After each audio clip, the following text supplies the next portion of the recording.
નમસ્કાર, સૌરાષ્ટ્ર ન્યૂઝ સાથે હું મનીષા. વિગતવાર સમાચારની શરૂઆત કરતા પહેલા નજર કરીશું હેડલાઇન્સ પર.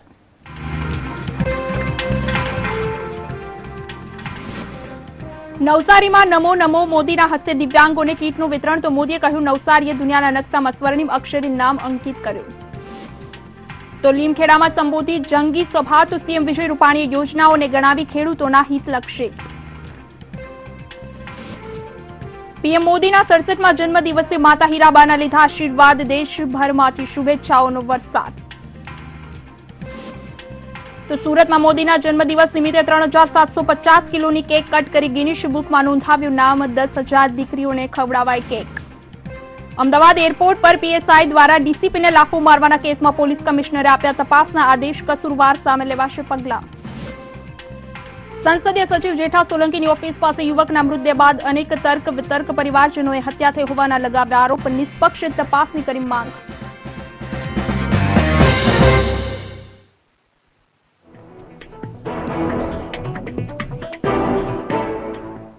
વિગતવાર સમાચારની શરૂઆતમાં વાત કરીશું. મોરબી રોડ પર બે જૂથ વચ્ચે અથડામણ સર્જાય છે. અથડામણમાં બે જૂથ દ્વારા સામસામે પથ્થરમારો કરવામાં આવ્યો હતો, જેમાં બે કારના કાચ તૂટ્યા હતા. પોલીસે ઘટના સ્થળે પહોંચી મામલો થાળે પાડ્યો છે.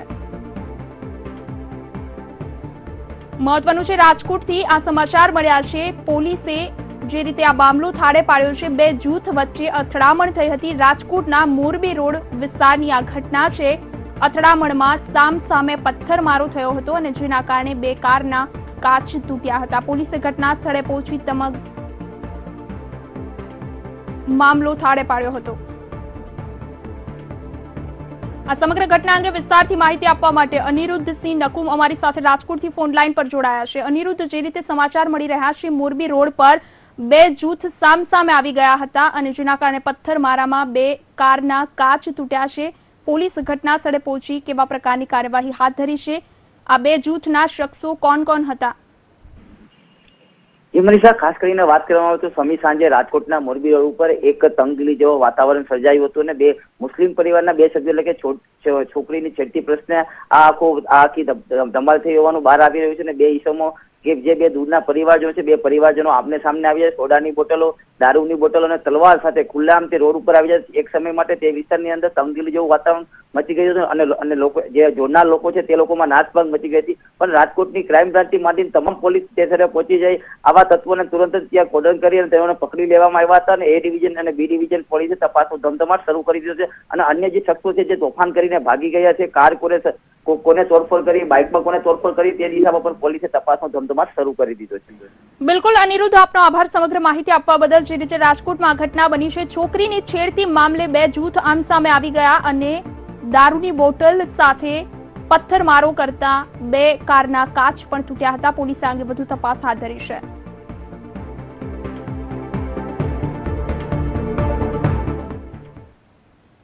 અને હવે વાત કરીશું વડાપ્રધાન મોદીના ગુજરાત પ્રવાસની.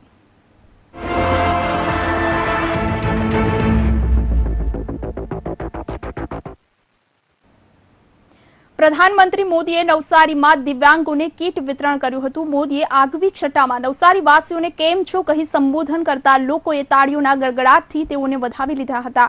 મોદીએ પોતાના સંબોધનમાં જણાવ્યું હતું કે દુનિયાના નકશા પર નવસારી સુવર્ણ અક્ષરે નામ અંકિત કર્યું છે. મને દિવ્યાંગોની સેવા કરવાનું સૌભાગ્ય મળ્યું છે.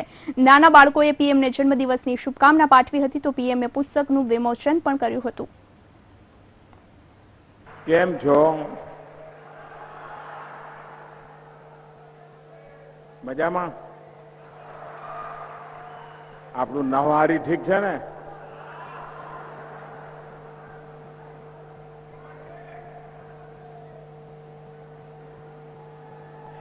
આજે દુનિયા થેન્ક યુ દોસ્તો.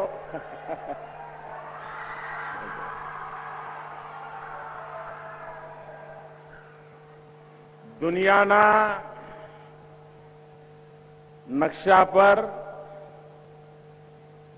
આજે નવસારીએ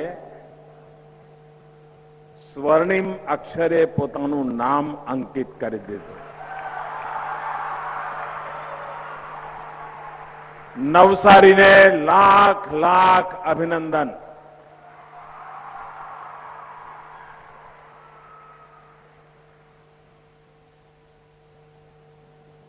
આપે ત્રણ રેકોર્ડ બ્રેક કરી દીધા છે આજે. પ્રધાનમંત્રી નરેન્દ્ર મોદીના જન્મદિન નિમિત્તે નવસારી ખાતે યોજાયેલા કાર્યક્રમમાં મોટી સંખ્યામાં લોકો હાજર રહ્યા હતા. દિવ્યાંગોને કીટ વિતરણ સમારોહમાં અનેક દિવ્યાંગોને કીટનું વિતરણ કરાયું હતું. આ પ્રસંગે રાજ્યપાલ, મુખ્યમંત્રી સહિત મંત્રીમંડળના અનેક નેતાઓ હાજર રહ્યા હતા. મુખ્યમંત્રી વિજય રૂપાણીએ પોતાના સંબોધનમાં મોદીને જન્મદિવસની શુભકામના પાઠવી હતી. તેઓએ મોદીને વધુ આત્મબળ આપે તેવી ભગવાનને પ્રાર્થના કરી હતી. આ કાર્યક્રમથી દિવ્યાંગોને નવી દિશા મળી હોવાનું રૂપાણીએ જણાવ્યું હતું. દિવ્યાંગોને અનેક ભેટ આપવાથી નવી દિશા મળશે. રાજ્ય સરકાર LED લાઇટો લગાડશે. 1000 કરોડ રૂપિયાની બચત થશે. આ બચતથી અન્ય વિકાસના કામો થશે. પ્રધાનમંત્રી મોદી દિવ્યાંગો સાથે ભાવાત્મક રીતે જોડાયા હતા. ભારત જેવા દેશે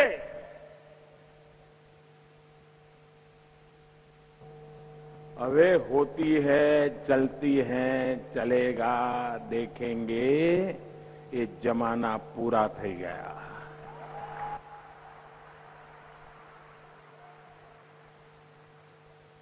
વિશ્વ ભારત પાસે જે અપેક્ષા કરી રહ્યું છે, ભારતની જે અપાર ક્ષમતાઓ પડી છે,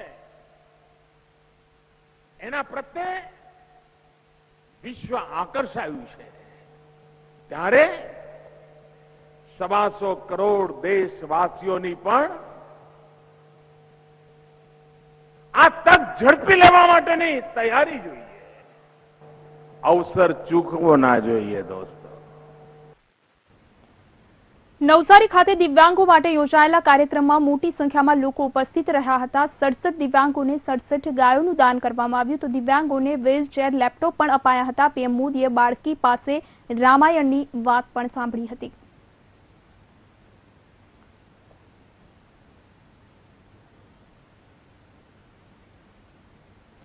વડાપ્રધાન નરેન્દ્ર મોદી માદરે વતનના પ્રવાસે છે. એવામાં મોદીના અનેક જુદા જુદા રૂપ દેશની પ્રજાને જોવા મળે છે. પ્રોટોકોલ તોડી માતાના આશીર્વાદ મેળવતા પુત્ર તરીકે હોય, પૂર્વ મુખ્યમંત્રી તરીકે હોય, કાર્યકરો સામે સંગઠનકાર તરીકે, નેતા તરીકેના ગુજરાતના પ્રવાસમાં મોદી જોઈએ મોદીનું એક વિશેષ રૂપ.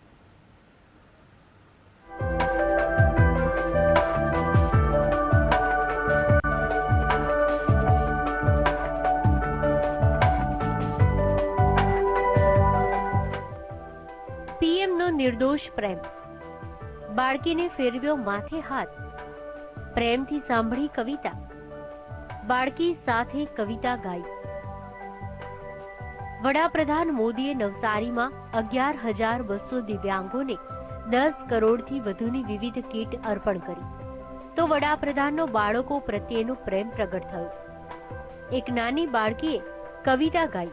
મોદીએ તેને માથે હાથ ફેરવીને વહાલ પ્રગટ કર્યું. જુઓ મોદીની સાથે બાળકી કેવી નિર્ભય બનીને કાલી ઘેલી ભાષામાં બોલી રહી છે. एक राजा था, उनका नाम दशरथ था. उनकी 3 रानियां थी, कौशल्या, सुमित्रा, कई. राजा के थे 4 बेटे, राम, लक्ष्मण, भरत, शत्रुघ्न. मंत्रा नाम की दासी थी, बहुत चालाक, बहुत होशियार. भरत उनका प्यारा था, भरत उनका दुलारा था. राजा बोले क्या चाहती हो रानी? रानी बोली राज भरत को वनवास, श्री राम को वनवास हुआ, सीता लक्ष्मण. બેટી બચાવો બેટી પઢાવો. નાની દીકરીને હેત દર્શાવીને વડાપ્રધાને દેશમાં ચાલી રહેલા બેટી બચાવો બેટી પઢાવો અભિયાનને એક રીતે વેગવંતુ કરવાનો મેસેજ આપ્યો છે. જુઓ વડાપ્રધાનના ચહેરા પર નિર્દોષ બાળકી પ્રત્યે પ્રેમ ઉભરાય છે. દીકરી વહાલનો દરિયો. ભણેલી દીકરી 2 ઘરને તારે છે, પિયરમાં અને સાસરીમાં. માટે જ દીકરીઓને ભણાવવી એ પણ એટલું જ મહત્વનું છે. વડાપ્રધાન મોદીએ દીકરીને તેડીને કવિતા સાંભળી અને સંભળાવી એ દેશની પ્રજા માટે એક મેસેજ સમાન છે. Bureau report, VTV news. આજે વડાપ્રધાન નરેન્દ્ર મોદીનો જન્મદિવસ છે. ત્યારે દાહોદના લીમખેડામાં મોદીએ સામાજિક અધિકારીતા સંમેલનમાં ભાગ લીધો હતો. ત્યારે લીમખેડામાં મોદીએ સંબોધનમાં શું કહ્યું, આવો સાંભળીએ. વડાપ્રધાન નરેન્દ્ર મોદીએ લીમખેડામાં આયોજિત સામાજિક અધિકારીતા સંમેલનમાં ભાગ લીધો હતો, જ્યાં તેમણે લોકસભામાં સંબોધન કરતા ગુજરાતવાસીઓનો આભાર માન્યો હતો.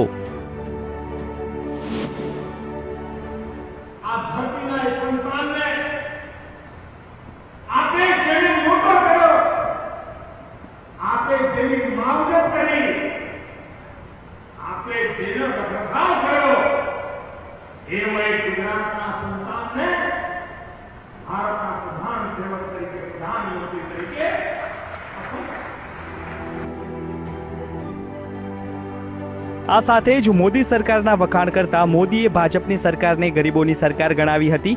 ત્યારે શું બોલ્યા મોદી, આવો સાંભળીએ.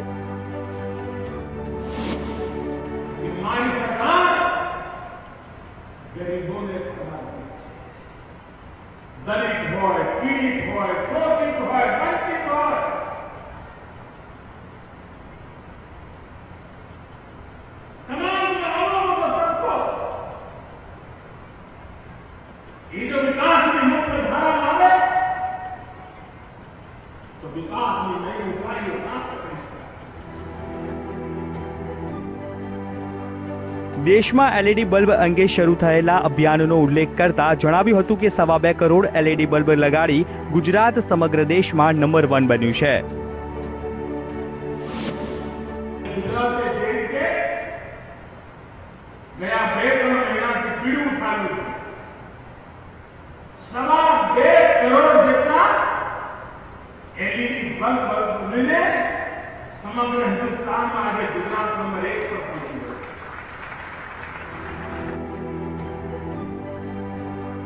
તો બીજી તરફ મોદી સરકારે આવનાર યુવા પેઢીને રોજગારી મળે તે માટે પણ ખાસ યોજનાઓ બનાવી હોવાની વાત કરી હતી.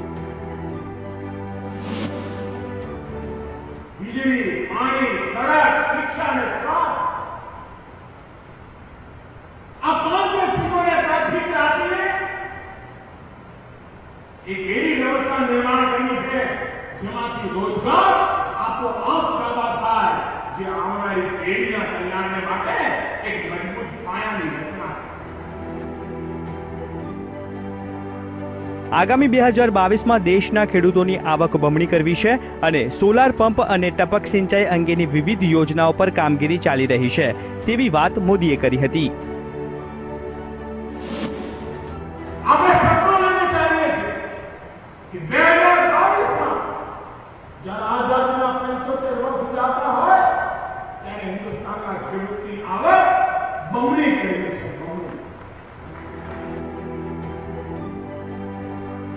આ સાથે જ વડાપ્રધાન નરેન્દ્ર મોદીએ ખેડૂતલક્ષી અને યુવાનો માટે અનેક જાહેરાતો કરી હતી અને સમગ્ર દેશમાં ગુજરાત વિકાસમાં અવ્વલ નંબરે રહે તેવી શુભકામનાઓ પાઠવી હતી. Bureau report, VTV news. Limkheda ખાતે પ્રધાનમંત્રી મોદી દ્વારા દાહોદ જિલ્લાના લોકો માટે પાણી માટેની યોજનાની કરવામાં આવેલી ઉદ્ઘોષણા અંગે કોંગ્રેસ પ્રવક્તાએ જણાવ્યું કે મોદી પ્રથમ વખત ગુજરાતના મુખ્યમંત્રી બન્યા ત્યારે આ યોજનાની જાહેરાત કરી હતી. આજે વડાપ્રધાન બન્યા બાદ ફરી તેની ઉદ્ઘોષણા કરવામાં આવી તે વાતનો પુરાવો છે કે મોદી મોડેલમાં રાજ્યના આદિવાસીઓને પીવાનું શુદ્ધ પાણી 13 વર્ષના અંતે પણ મળતું નથી. રાજ્યમાં માત્ર 20% આદિવાસી પરિવારને શુદ્ધ પીવાનું પાણી મળે છે.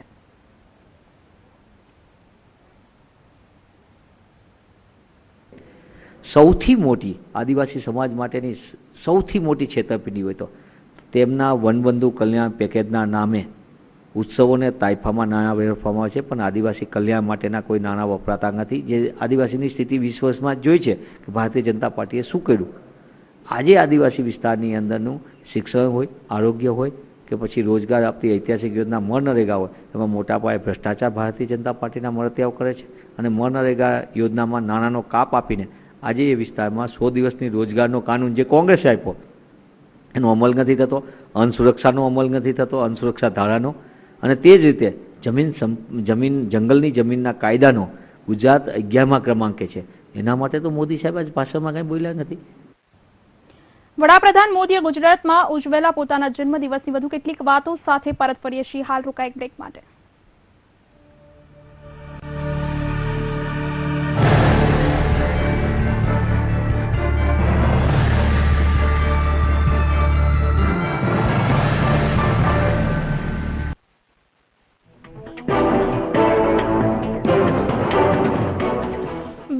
સમાચારમાં આગળ વાત કરીએ 17 સપ્ટેમ્બર એટલે વડાપ્રધાન નરેન્દ્ર મોદીનો જન્મદિવસ. મોદીના જન્મદિવસની વાત આવે ત્યારે વડનગર અને માતા હીરાબાનો ઉલ્લેખ જરૂર થાય. ત્યારે મોદીના પરિવારના અન્ય સભ્યોને બહુ ઓછા લોકો જાણતા હશે. ત્યારે આવો એક નજર કરીએ મોદી પરિવારના સભ્યો પર. આ છે પીએમ મોદીના સ્વર્ગવાસી પિતા દામોદરદાસ મૂલચંદ મોદી કે જેમણે જીવનભર સંઘર્ષ કર્યો અને ચા વેચીને પોતાના પરિવારના 7 સભ્યોનું ગુજરાન ચલાવ્યું. તેમના નિધન બાદ તેમના પત્ની હીરાબાએ પરિવારના ગુજરાનની જવાબદારી સંભાળી. લોકોના ઘરકામ કરીને આર્થિક રીતે મદદરૂપ થતા રહ્યા. આજે હીરાબા પ્રધાનમંત્રીના માતા તરીકે ગૌરવ અનુભવે છે. આ છે તેમના મોટા ભાઈ સોમાભાઈ મોદી. તેઓ આરોગ્ય વિભાગના નિવૃત્ત અધિકારી છે અને વડનગરમાં ઘરડાઘર ચલાવે છે.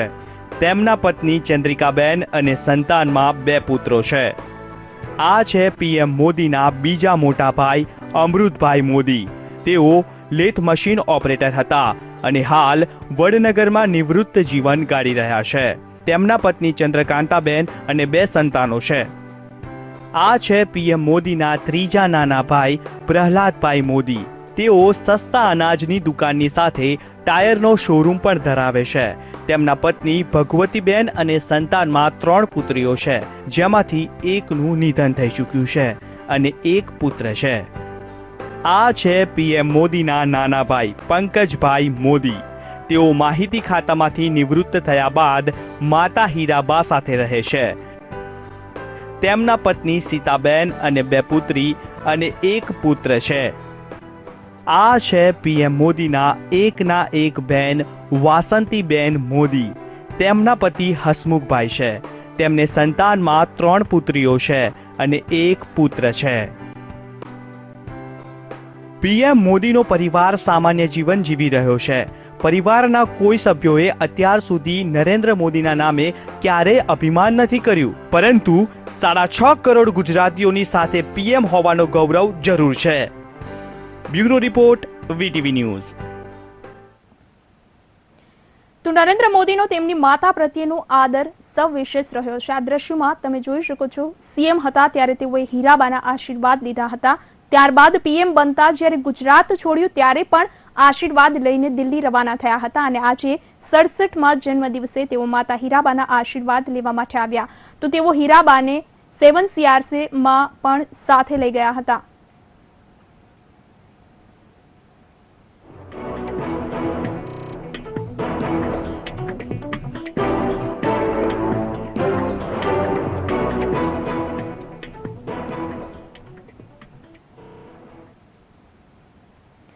પ્રધાનમંત્રી નરેન્દ્ર મોદીના જન્મદિવસ નિમિત્તે આજે વિવિધ પ્રકારે શુભેચ્છાનો વરસાદ વરસ્યો છે. ત્યારે આજે રાજકોટમાં વિરાણી મૂક બધી શાળામાં પંડિત દીનદયાલ ફાઉન્ડેશન દ્વારા પીએમનો બર્થડે ઉજવાયો હતો. અંધ શાળાના બહેનો સહિત ભૂલકાઓની હાજરીમાં કેક કાપી ઉજવણી કરાઈ હતી. અંધ બહેનોએ ગીત રજૂ કરી સૌ કોઈને ભાવ વિભોર કરી દીધા હતા.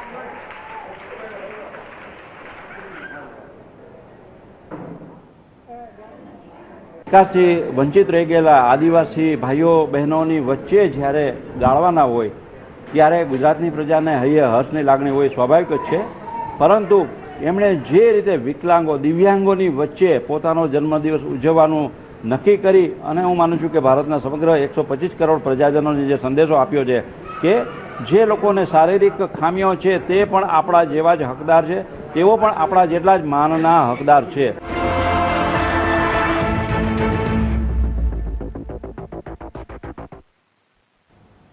સૌરાષ્ટ્ર ન્યૂઝમાં હાલ રોકાઈશું વધુ એક બ્રેક માટે.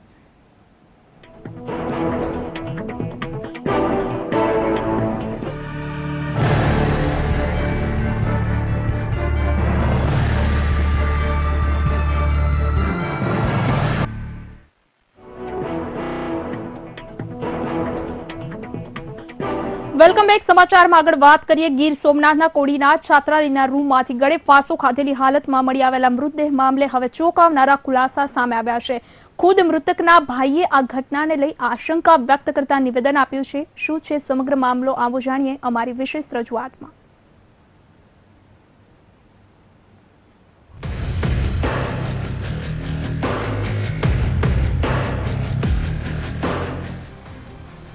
જેઠા સોલંકીની ઓફિસ પાસે કેમ મળી આવ્યો મૃતદેહ? સંસદીય સચિવની ઓફિસ પાસે આ તે કેવી સુરક્ષા?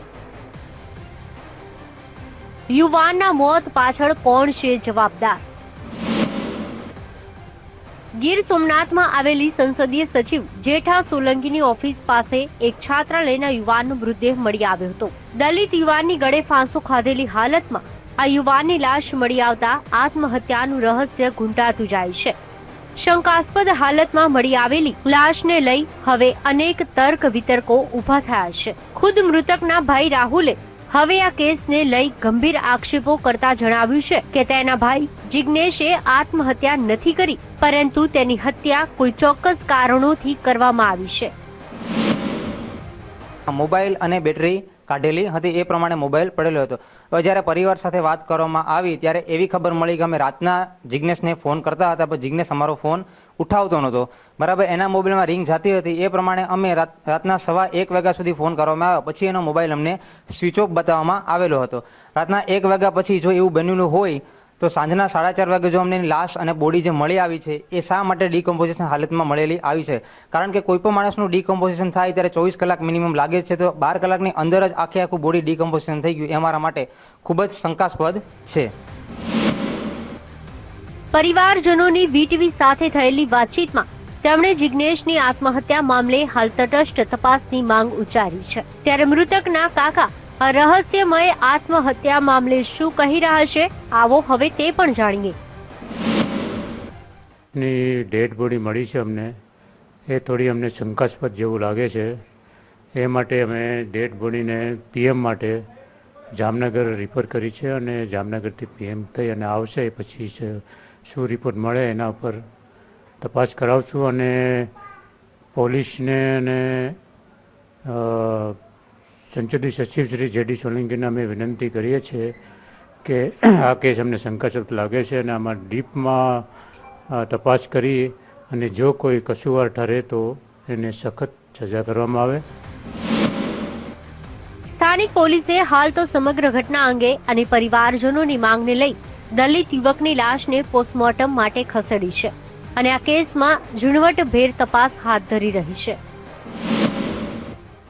તપાસમાં તેને ગળા ફાંસો ખાધેલી હાલતમાં મળી આવેલ છે અને વધુ પીએમ અર્થે તેને જામનગર ફોરેન્સિક મેડિકલ માટે જામનગર મોકલી આવેલ છે. સર, હત્યાની શંકા લાગે છે? હાલ તે કઈ ન કહી શકાય, પીએમ રિપોર્ટ આપે ત્યારે સાચી ખબર પડે છે. જેડી સોલંકીની ઓફિસના ઉપરના સ્પર્ધાત્મક ક્લાસીસના રૂમોમાં મળી આવેલી દલિત યુવકની લાશનું રહસ્ય વધુને વધુ ગૂંટાઈ રહ્યું છે. જો કે આ રહસ્યમય મોત પાછળ સત્ય હકીકત શું છે અને ખરેખર હત્યા છે કે પછી આત્મહત્યા, તે તો હવે પીએમ રિપોર્ટ અને પોલીસ તપાસ બાદ જ બહાર આવશે. Rohit Barad, Gir Somnath, VTV news.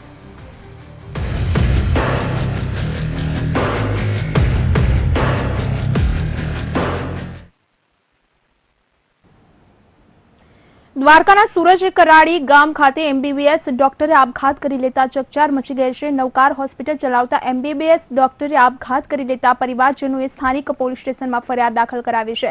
પોલીસે પ્રાથમિક પૂછપરછમાં જણાવ્યું છે કે ડોક્ટરને શેરબજારમાં દેવું થઈ જતા તેમણે આ પગલું ભર્યું છે. પોલીસે હાલ ઘટના સ્થળેથી દુપટ્ટા સહિતની વસ્તુઓ કબજે કરી કાયદેસરની કાર્યવાહી હાથ ધરી છે. બનાવનું કારણ પૂછતા હિનાબેને જણાવેલ છે કે તેઓ શેર બજારમાં દેણું થઈ જતા માનસિક અવસ્થામાં રહેતા હોય તેવું અત્યારે હાલ પૂરતું જાણવા મળેલ છે.